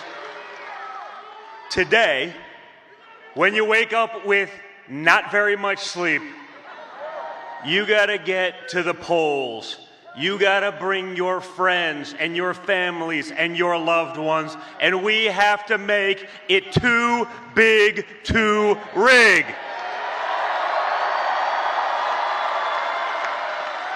Guys, it's simple. It's a unique election. You've lived under both candidates. People like to pretend like it's not the Harris-Biden regime that has destroyed your American dream, our country, our economy, the entire world, and Western civilization. Well, you guys, starting right now, it's on you to reclaim what is yours, your country. It would be an honor for me, for you guys to show the same amount of resolve that this man showed on July 13th when he took a bullet to the face and came back defiant. You guys take that attitude to the polls, to your text messages to your friends. If you've early voted, drive everyone you know to the polls. That resolve is what kept us at peace. That resolve is what made trade deals. That resolve's going to save America, and it's going to put America first again, once and for all. So guys, now it's up to you. You make our country proud like he makes us proud each and every day. Let's get it done, America. Let's get it done, Michigan. Let's go.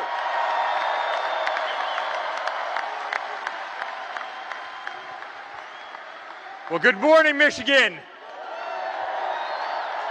Who else could have this many people at 2 a.m.? Only Donald Trump. Guys, I've watched the hell that they put him through for the last 10 years. I mean, the fake impeachments, the dossiers, the Russia hoax, going after his Supreme Court justices, censoring him, taking away his First Amendment right, trying to take him off the ballots in various states all across the country, raiding his home. And yet he comes out every single day and he fights and he fights and he fights. And when other candidates have packed it in for the night, you know who's standing on the stage at 2 a.m.? It's Donald Trump.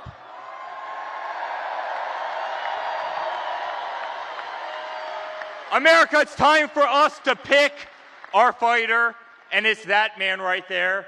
And I can tell you, as a son, as a family, we have never been more proud of a person in our life.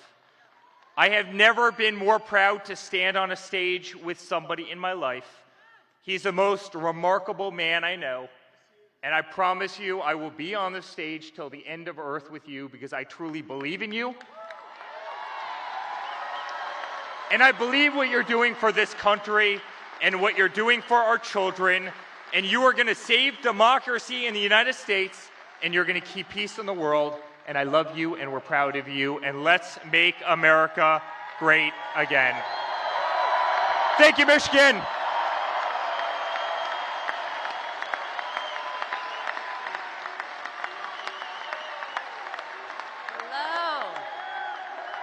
My father has never stopped, and he will never stop working for you guys.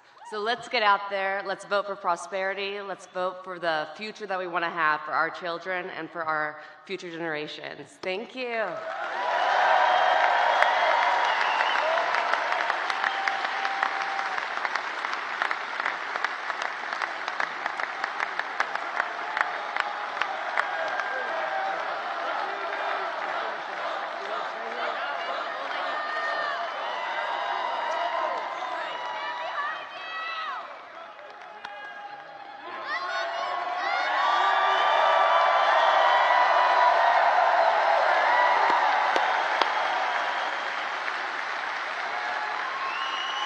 Thank you very much. They're my kids, but I'll tell you, they're very good people. They're good people. They're great people that love our country, and they're working. They don't have to do this. They don't have to do this. So in conclusion, with your vote, we are going to fire Kamala, and we're going to save America. We will cut your taxes, end inflation, slash your prices, raise your wages, and bring thousands of factories back to America and back to Michigan. And a lot of it will be using my favorite word, tariff.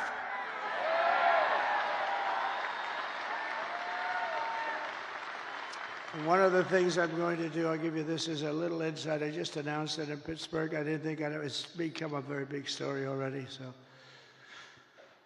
we're going to tell Mexico, you're killing tremendous numbers of our people by allowing China to send their fentanyl through your system and through your country.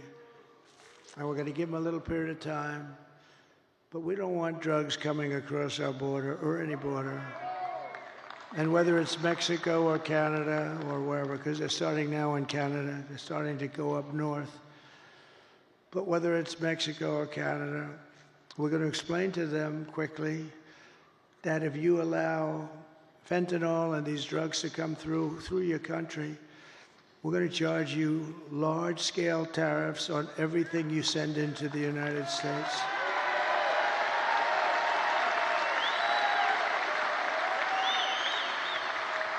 And they're making a lot of money in the United States. They couldn't exist without us. So we're going to do that. And we're going to tell China that if you continue to send fentanyl to Mexico or any place else that comes into our country, we're going to charge you a 25% tariff on everything you sell into the United States of America. We're not going to we can't let them. And you've never heard that from anybody but me. And I've had it in my mind for a long time, but I didn't want to tell these guys about it because they'd only screw it up like they do everything else. But I say it now because now we have the election coming up in a matter of hours. And we're not going to let them destroy our country. Most of our crime, probably 60% of our crime is caused by drugs. People that are taking drugs, they cause tremendous amounts of crime. If we didn't have that, you'd see crime rates plummet. But, you know, the sad thing is that crime is plummeting all over the world because they're sending their criminals, they're sending their gang members, they're sending their drug dealers, they're sending their mental patients from all of these institutions. They're sending them into our country, and then they're opening up. Oh, we're sending them back. Don't worry about it. They're opening up their prisons, and they're dumping their prisons, all their prison population, Venezuela. They're way down. Their crime rate went way down because they're taking all of their criminals and terrorists and all of the people that are causing all the problems. And then on top of it, they're emptying their jails out into the United States through this very stupid person's open border. I don't know what they're thinking about. But they maybe they hate our country, or maybe they want to get people registered to vote. Who the hell knows? But we're not going to allow it. It's going to stop immediately, day one. We're going to build American. We're going to buy American, and we will hire American. I will end the war in Ukraine. Would have never started if I were president. You know, we got more votes. We did great in 2016. We did better in 2020. We got more votes in 2020 than any president by millions, any president in the history of our country. And because of that, I said, I'll sit back and I'll watch.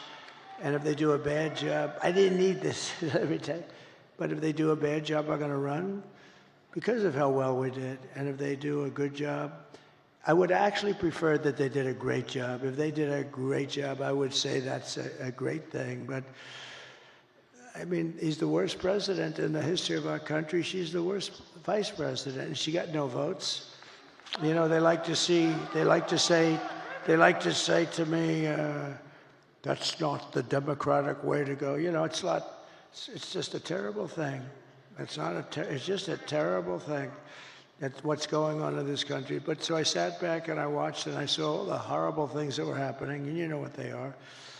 And maybe the worst was what they've done with inflation, but I actually think the worst is what they've done with their border, because they're destroying our country. We're going to turn it around. We're going to change it really fast. We're going to have the greatest country we've ever had. I will stop the chaos in the Middle East. It would have never happened again. Israel would have never been attacked on October 7th. And I will prevent World War III from happening. I know all the players. And it's a very good chance that it will indeed happen. We will crush violent crime and give our police the support, protection, resources, and respect that they so dearly deserve. We will strengthen and modernize our military. They gave so much of it away to Afghanistan. It's so crazy. I rebuilt our military. We will build a missile defense shield around our country, all made in the USA and much of it made right here. And Ronald Reagan wanted to do it many years ago, and he really was right, other than we did not have the technology. I'm glad we didn't do it, but now we can shoot a needle out of the air. We can shoot a little pin out of the air. It's incredible technology, our technology.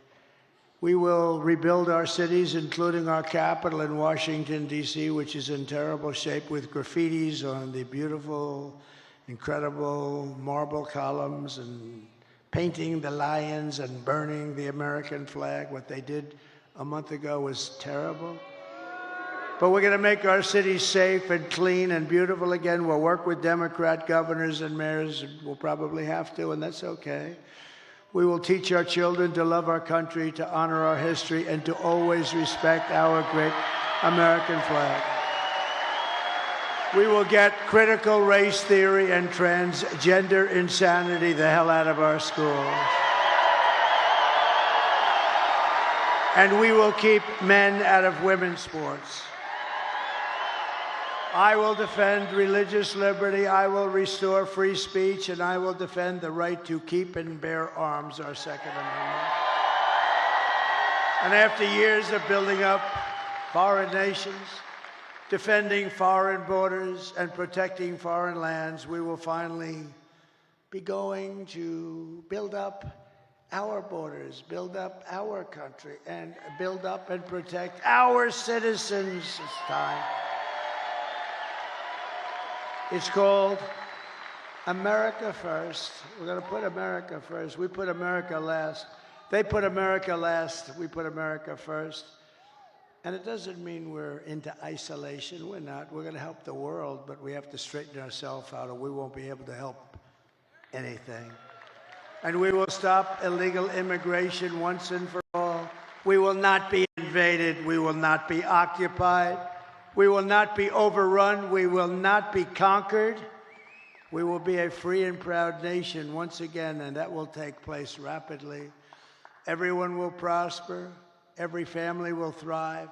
And every day will be filled with the opportunity and hope, and maybe above all, the American dream will be back. It's going to come back. We're bringing it back for your children. And we're bringing it back for yourselves. But for that to happen, we must defeat Kamala Harris and stop the radical left agenda with a landslide victory that is too big to rig, too big. The silent majority is back, and tomorrow you need to get out and vote. We have a silent majority, but we're just sort of speaking up. This has shown that the level of enthusiasm is 5 times greater than their level. They have no level of enthusiasm. They don't believe in her. They know she shouldn't even be running. They are, as they say, a threat to democracy. What they've done is a threat to democracy. They stole the presidency away from a very angry man. I watched him last night. He's a very angry man. I'm convinced that he likes me more than he likes Kamala. I'm convinced. For the past 9 years, we have been fighting against the most sinister and corrupt forces on earth. With your vote in this election, you can show them once and for all that this nation does not belong to them. This nation belongs to you.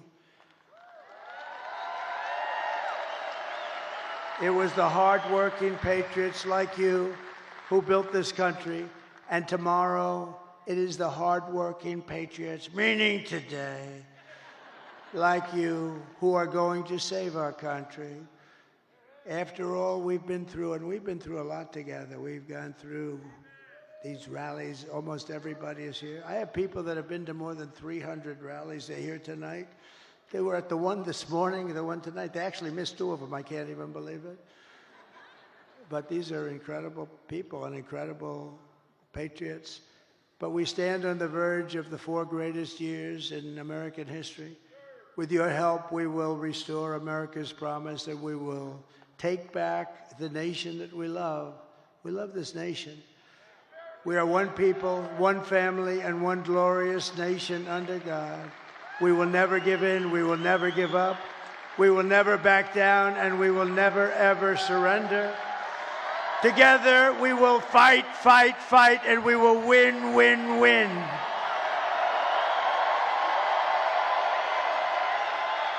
November 5th, today, will be the most important day in the history of our country. And together we will make America powerful again. We will make America wealthy again. We will make America healthy again. Bobby Kennedy Jr. We will make America strong again. We will make America proud again. We will make America safe again. And we will make America great again. I love you. I love you all. God bless you. God bless you, Michigan. God bless the United States of America. Thank you, everybody. Thank you. Great honor. Thank you.